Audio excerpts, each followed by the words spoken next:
Bon, pourquoi est-ce que Vecna a peur de cette grotte? Pourquoi est-ce qu'il a besoin de 12 enfants, ni plus ni moins? C'est quoi son projet? Pourquoi une partie de Donjons et Dragons semble expliquer comment gagner contre Vecna? Ou encore pourquoi le livre de Holly a une importance capitale pour la suite? Bien plus que ce que vous pensez, ça nous spoil même le pouvoir que Holly va débloquer. Chers explorateurs d'univers, il est temps d'attaquer Stranger Things saison 5 première partie. Et je peux déjà vous dire qu'il n'y a pas que Will qui a été manipulé depuis le début. On l'a été nous aussi, même Vecna. Sortez vos costumes d'explorateurs de l'Upside Down, installez-vous confortablement et explosez le pouce bleu avec vos pouvoirs de télépathie. Je suis HeroesFR. Aujourd'hui, on parle de la première partie de la saison 5 de Stranger Things. Bon visionnage. Petit contexte et rappel rapide avant d'attaquer. C'est le début de la 5e saison et la ville d'Hawkins n'est plus du tout une ville comme les autres. En effet, une gigantesque brèche s'est ouverte dans le sol, ce qui a relié la ville à l'Upside Down. Mais le gouvernement va vite prendre les choses en main, et une armée spéciale va être déployée. On contient au maximum la brèche, et on fait en sorte qu'aucun passage ne puisse être possible. Ou presque. Un grand portail va être maintenu, gardé fonctionnel car utilisé par l'armée. Plus fou que ça, l'armée fait des expéditions dans l'Upside Down, ayant même créé tout un laboratoire sécurisé. Un point capital et on va y revenir, car ça cache un des secrets les plus importants de toute la série. L'origine de la transformation de Henry Krill de Vecna. Le gouvernement, l'armée, ils connaissent Henry, ils le connaissent même très bien. De leur côté, nos héros, eux, profitent également du fameux portail pour mener à bien des expéditions, pour tenter de vérifier si Vecna est vaincu ou non. Sauf que très vite la réalité va les rattraper. Vecna n'est pas seulement en vie, mais il semble être devenu encore plus puissant. Mieux, Vecna a un objectif top secret, ou presque, un plan qui requiert 12 enfants. Pas plus, pas moins. Vecna va alors commencer à s'attaquer à des cibles précises parmi les enfants d'Hawkins, et l'une d'entre elles est nulle autre que Holly Wheeler, la petite sœur de Mike et Nancy. Entre-temps, Holly a bien grandi, et en plus d'être la cible de Vecna, une cible qu'il a réussi à kidnapper, Holly est présentée par cette saison comme la clé capable de comprendre et de découvrir une nouvelle facette de Henry. Un Henry qui non seulement est terrorisé par un souvenir du passé, mais un Vecna qui pourrait finalement ne pas être le grand vilain de l'histoire. Toute une piste sur laquelle Holly et Max, toujours en vie mais prisonnières de l'esprit de Vecna, vont devoir enquêter. Enfin, notre Will, plus connecté que jamais à Vecna, va faire de son mieux pour aider, jusqu'à finalement découvrir que sa liaison avec Vecna est beaucoup plus intense que prévu. Will est connecté au Hive Mind, une sorte d'esprit de la ruche, qui permet de se connecter directement à Vecna, les Démogorgons et tout le réseau de l'Upside Down. Bref, une connexion qui a permis à Will d'utiliser les pouvoirs de Vecna en personne. Être connecté à la ruche, c'est finalement beaucoup plus important que prévu. C'est la grande révélation de la fin de cette première partie de Stranger Things saison 5, une nouvelle pièce du puzzle qui va nous aider à tout comprendre. Spoiler alerte, Henry Krill, Vecna, n'est pas né avec des pouvoirs. Lui aussi, comme Will, les a obtenus grâce à une connexion. Un autre élément sur lequel on va s'attarder. Petite parenthèse, elle, Eleven, 11, de son côté a mené sa propre mission durant cette première partie de la S5, allant jusqu'à découvrir que le grand secret du labo qui a été créé dans l'Upside Down était tout simplement l'emprisonnement de sa sœur, le numéro 008, un autre patient du labo géré par le Dr Brenner, qu'on a eu l'occasion d'apercevoir dans une précédente saison. Et avec tout ça, on a non seulement proposé un petit rappel, mais aussi on a tout ce qu'il faut pour attaquer, un sacré puzzle à résoudre. Commençons directement par l'un des éléments les plus importants qu'amène cette saison 5, soit l'objectif de Vecna. À l'heure actuelle, voilà ce qu'on possède comme information. En secret, Vecna a utilisé son apparence humaine, Henry, pour accéder à l'esprit de certains enfants de la ville d'Hawkins. Il arrive même à leur parler sous forme d'amis imaginaires et choisira pour les amadouer, pour gagner leur confiance, des références d'histoires qu'ils connaissent. Par exemple, pour Holly, il a choisi le pseudo Monsieur Quiproquo, tiré du bouquin A Wrinkle in Time, le livre préféré de Holly. Mieux, dans ce livre, il est question d'autres dimensions et de portails magiques.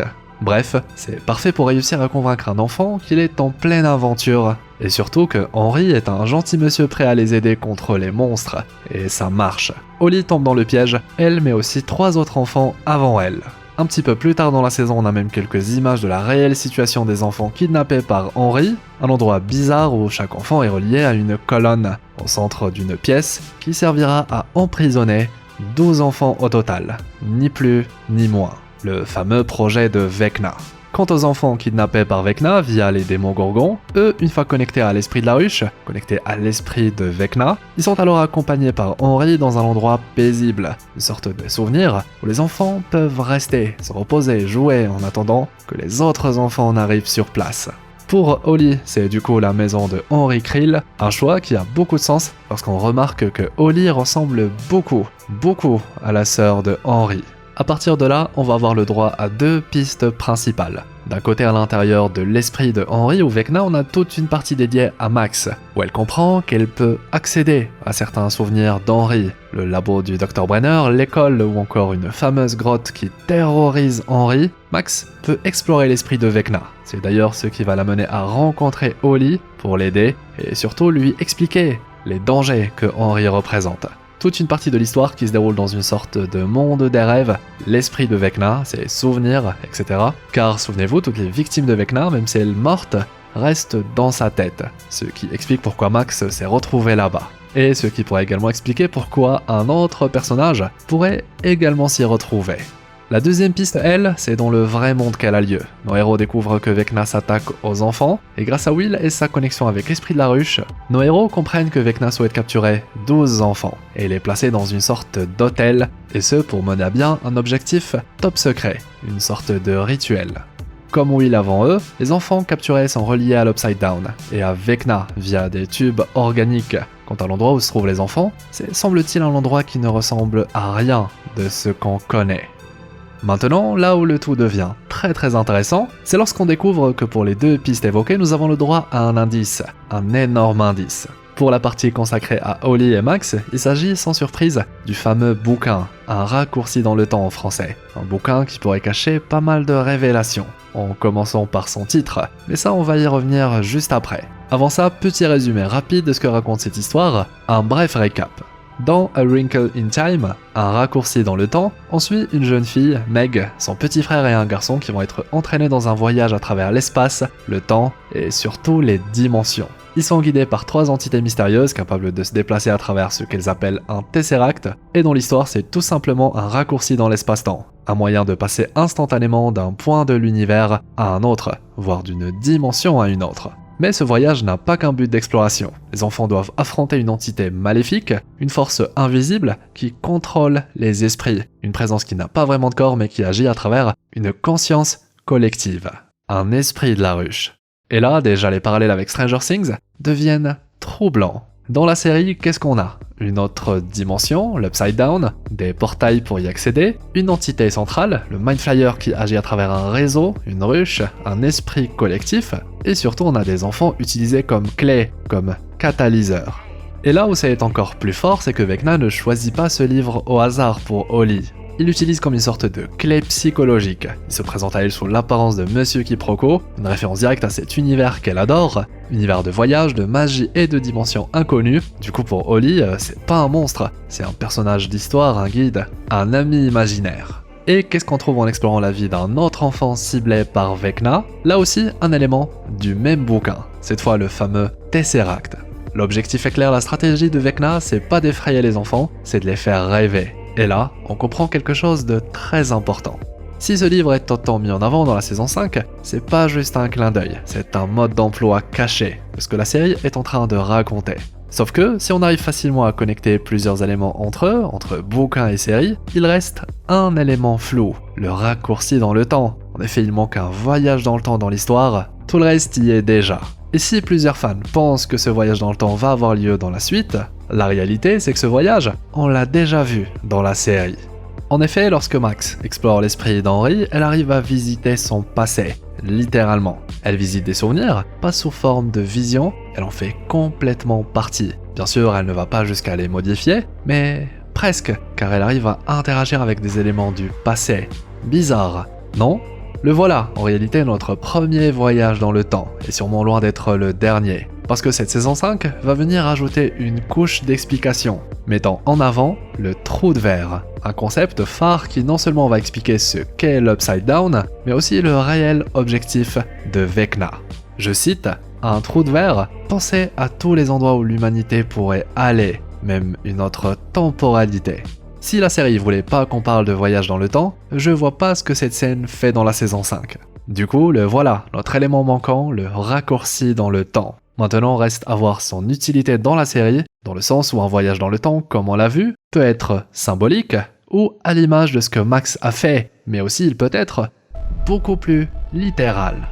Les showrunners de la série ne s'en cachent même pas. Ils disent ouvertement s'être inspirés de Retour vers le futur. Entre autres, ils ont même parlé d'inspiration d'Hellraiser. Ça aussi on l'a vu, que ce soit pour le nouveau look de Vecna, ou le concept même d'ouverture de portail vers une autre dimension. Bref, toute la série Stranger Things baigne dans ce genre d'inspiration. Ainsi, si on a réussi à montrer que Max, dans l'esprit d'Henry, ou Vecna si vous préférez, arrive à voyager dans le temps, visiter une autre époque, même interagir avec un élément du souvenir, alors ça veut dire que l'esprit peut également devenir un trou de verre, créer une passerelle vers un autre endroit, vers une autre temporalité. L'esprit est capable de créer un trou de verre, ça ne vous rappelle rien? Et oui, c'était sous nos yeux depuis le début. À partir de là, il est temps pour nous de découvrir la vérité sur l'endroit le plus important de toute la série, l'Upside Down, un trou de verre sous forme de dimension. Tenez-vous bien, là on arrive à la partie croustillante. Et oui, vous vous êtes jamais demandé pourquoi Hopper s'était retrouvé depuis Hawkins en Russie? Pourquoi si loin d'Hawkins? Eux aussi avaient des Démodogs. Le monde à l'envers, l'Upside Down, est clairement une dimension capable de créer le lien entre deux endroits. L'Upside Down en soi, c'est pas vraiment une destination, c'est une passerelle. Et si on y ajoute l'explication complète autour du trou de verre dans la série, ça devient très limpide. Lorsque Eleven projette Henry de toutes ses forces dans la fameuse scène du labo, elle ne le tue pas, elle le déplace. Elle l'arrache littéralement à notre réalité pour l'envoyer dans un ailleurs que personne ne comprend vraiment. Une dimension sauvage, instable, organique, totalement étrangère à nos lois physiques. Là où se tient le Mind Flyer. Sauf que cet endroit n'a absolument rien à voir avec l'Upside Down. Absolument rien. On dirait une toute autre dimension. Du coup, c'est quoi la différence entre les deux? Pour répondre à cette question, on doit retourner en arrière. Beaucoup plus loin en arrière. On doit retourner à un souvenir que même Vecna a peur d'affronter. Parlons de la fameuse grotte, un souvenir parmi tous ceux qui existent dans l'esprit de Vecna, pourtant, il s'agit du seul endroit qui lui est inaccessible. Non pas car l'endroit est bloqué, la preuve Max et Holly arrivent bel et bien à y pénétrer, mais un endroit inaccessible par ce qu'il représente pour Vecna, la source d'un traumatisme à l'origine même de toute la série. On y arrive enfin, vous avez peut-être eu l'occasion de découvrir ça en faisant vos propres recherches, mais en effet il existe une partie de l'histoire de Stranger Things qui nous a été racontée en dehors de la série, et ça concerne nul autre que Henry Creel. Cette histoire, elle est racontée dans une pièce de théâtre officielle, intitulée Stranger Things The First Shadow. Une histoire qui se déroule en 1959, lorsque Henry Creel est encore un enfant. Il n'est pas encore Vecna, il n'est pas encore un monstre, mais il est déjà différent, déjà isolé et instable. Et c'est là qu'intervient l'élément le plus important de toute son histoire, la grotte, la fameuse grotte, celle qui l'a changé. Dans cette histoire, on apprend que non loin de l'endroit où vivait Henry avant d'emménager à Hawkins, se trouvait une grotte étrange, liée à des expériences secrètes menées par le gouvernement. Des expériences bien plus anciennes que tout ce que l'on connaît dans la série. Des expériences liées à une autre dimension. Ça aussi, on va y revenir. Et un jour, Henry entre dans cette grotte, et ce qu'il y découvre, c'est un accès vers un autre monde. À cause du matériel scientifique sur place, Henry sera projeté dans une autre dimension, bien différente de notre monde, une réalité appelée la dimension X. Rien à voir avec l'Upside Down. Et c'est là-bas qu'Henry entre pour la première fois en contact avec l'entité qui va porter le nom du Mind Flyer, le flagelleur mental. Et c'est à ce moment précis que tout change dans sa vie. On nous précise alors que Henry a passé exactement 12 heures dans cette dimension, et lorsqu'il revient, il est complètement différent. Henry ne développe pas simplement ses pouvoirs, il est changé, transformé, on peut même dire contaminé. Quand il ressort de la grotte, il n'est plus le même, mieux, son groupe sanguin est présenté comme ayant changé. Et désormais il semble avoir une connexion directe avec ce qu'il avait découvert. C'était pas l'Upside Down, c'était la dimension X, visiblement ce qu'on voit dans la série Stranger Things lorsque Vecna est chassé par Eleven. Et ça c'est capital pour comprendre la suite. Car quand Eleven, 11 des années plus tard, projette Henry de toutes ses forces à travers un portail, elle ne l'envoie pas dans l'Upside Down, elle le renvoie vers cette dimension-là, X. Et l'Upside Down, lui, se crée après, comme une conséquence comme un tunnel, une réalité, figée dans le temps, une autre version Dawkins. Et là on comprend plusieurs choses.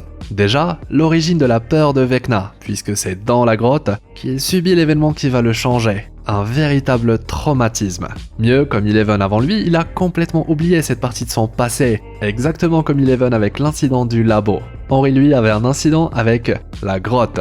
Résultat, il a non seulement refoulé ce souvenir, mais il n'arrive même plus à y accéder, alors qu'il a l'esprit le plus puissant de la série. C'est vous dire comment ce moment est la clé pour faire face à Vecna. De plus, on apprend que Henry n'est pas né avec des pouvoirs. Il les a obtenus depuis qu'il a changé suite à son voyage. Ce qui nous permet également de comprendre une vérité très bien cachée. Will, en étant connecté à l'esprit de la ruche, n'utilise pas les pouvoirs de Vecna. Il vise les pouvoirs de la ruche que Vecna avant lui utilisait puisés à la même source, depuis la même connexion. Et oui, Henry aussi était passé par l'étape où il dessinait le Mind Flyer, car l'esprit de la ruche l'avait possédé. C'était le Mind Flyer. Et désormais, Will puise dans la même source de pouvoir. Et bientôt, Holly également. On va y revenir. Et là, avec tout ceci en tête, le tout s'aligne parfaitement. Pourquoi la série insiste autant sur les connexions, les trous de verre, les dimensions, les esprits liés, l'esprit de la ruche, les enfants? Parce que ce qui est arrivé à Henry dans cette grotte est en train de se reproduire à une échelle bien plus grande. Et cette fois-ci, ce ne sera pas un seul enfant qui servira de relais, d'antenne pour le Mind Flyer, mais 12 enfants. Parlons-en d'ailleurs du nombre 12. Plein de théories circulent concernant ce choix. Et déjà d'entrée de jeu, Henry est présenté comme ayant passé 12 heures dans la dimension X. Curieux, non? Ensuite, l'Upside Down dans cette saison est entouré d'un énorme mur, comme s'il était question d'un énorme cadran, une horloge, et chaque enfant représente ainsi une heure. Et on sait à quel point Vecna est relié à la symbolique de l'horloge. Même la manière dont les enfants sont disposés, avec le fameux dessin de Will, ça a l'air cohérent. Aussi, pour certains, il serait question de symbolisme christique, où il est ainsi question de 12 apôtres.